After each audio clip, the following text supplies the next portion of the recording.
Andy Burton here from Waterstone Mortgage. This week's Mortgage Minute is all about what is a seller paid concession.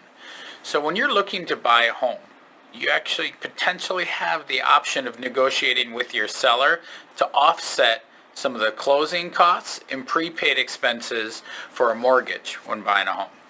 So let's go over what is a closing cost. So closing costs typically entail any lender-related fees like underwriting, processing, like doc assembly fees, credit reports, home appraisals,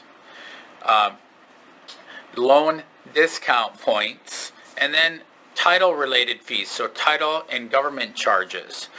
Also, realtor administrative fees. So those are the closing costs portion of your mortgage. So now you have what's called prepaid expenses. So prepaid expenses include prepaid interest, your first year's homeowner's insurance, and establishing an escrow account.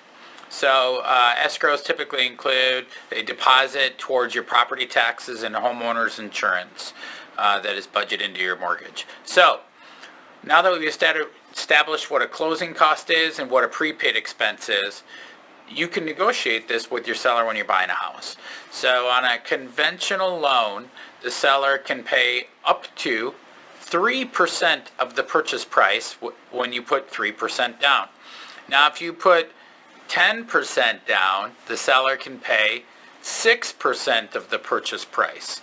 So let's use an example of a $200,000 mortgage. If you put 3% down, the seller can pay $6,000 towards your closing costs and prepaid expenses, which is really helpful when you're trying to look at limiting your out-of-pocket expense when buying a home.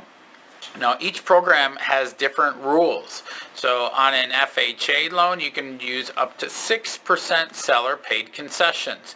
On a VA loan, it's up to 4% seller paid concessions. The other product is USDA that's in the marketplace. USDA doesn't actually have a cap, but most commonly we see up to about 4% of the purchase price in seller paid concessions. Now you want to talk to your realtor to see if you can negotiate this in the price. It's not always negotiable, but it sure does help when you are able to negotiate this to limit your out-of-pocket expenses. So that's it for the week. It's Andy Burton, Waterstone Mortgage. See you later.